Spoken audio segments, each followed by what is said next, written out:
I trust the movement. I negate the chaos, uplift the negative. I'll show up at the table again and again and again.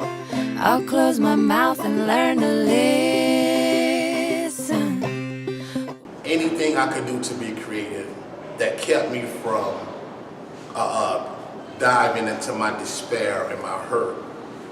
Whenever I stopped being creative, that's when the despair would overtake me and I would go back to using the substance. Gymnastics for me was my outlet.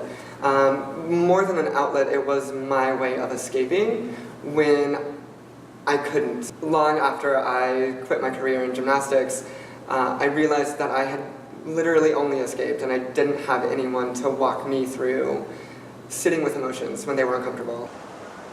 So our first survival response, according to the polyvagal theory, is connection. That the very first thing that our brains try to do when we feel threatened is seek help.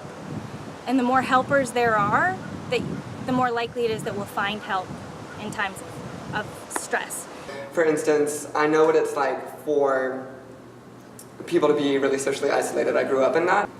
I always try to reach out to my friends if I'm going through a hard time, talk to them about what's going on. If I need to be alone and I need to process some things, I do that. Friendships in our neighborhood, among family members, sometimes in our faith communities.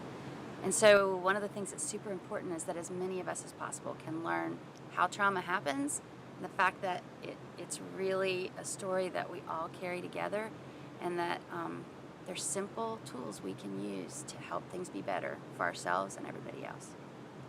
But helping other people now, that's one of my coping skills, because if I'm serving somebody else, that gives me no time to be selfish and to actually go back into my old way of thinking, if that makes sense. I hear you, I'm listening, and I understand that, what you're dealing with is a traumatic situation. I've got my roots down.